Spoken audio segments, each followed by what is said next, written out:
In today's video, we're going to test if using just a few at-home items, you can make a secret note. Invisible ink.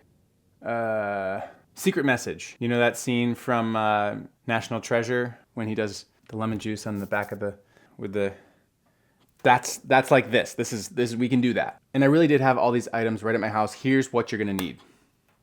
I wrote it down. Warm water, baking soda, hand sanitizer, turmeric, a paintbrush, a foam brush, 2 small bowls, and a piece of paper.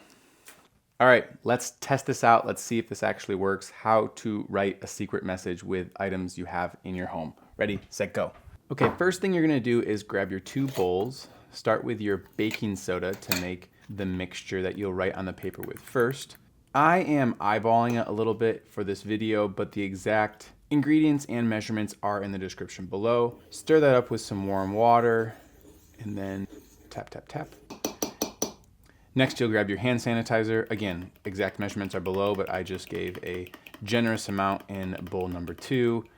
And then I added the ground turmeric. Be careful with ground turmeric. I found out very quickly this spice stains nearly anything it touches. Stir that up. It should look something like this. Then grab your paper. I just grabbed an 8.5 by 11 piece of printer paper, but I recommend something a little bit thicker so it doesn't bleed through the paper. You'll see here, I blurred out the video. I want you to be surprised for the final reveal.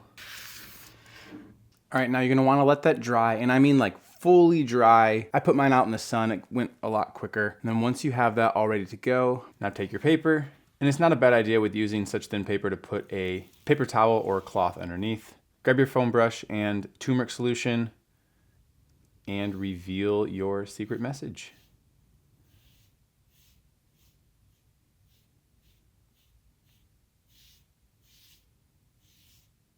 Haha, see what I did there? I mean, pretty cool. Simple, at home, most likely have all the ingredients already. Keep your kids occupied. I mean, I'm an adult and I thought it was kind of cool. Anyways, hope you enjoyed this. I'm potentially shifting this channel in a new direction with more experiments and unique kind of crafts like this. If you like that idea, well, first of all, let me know in the comments, but a simple like and subscribe is helpful for these to show up more on your feed. Thanks so much. Appreciate you watching, and until next time, see you later.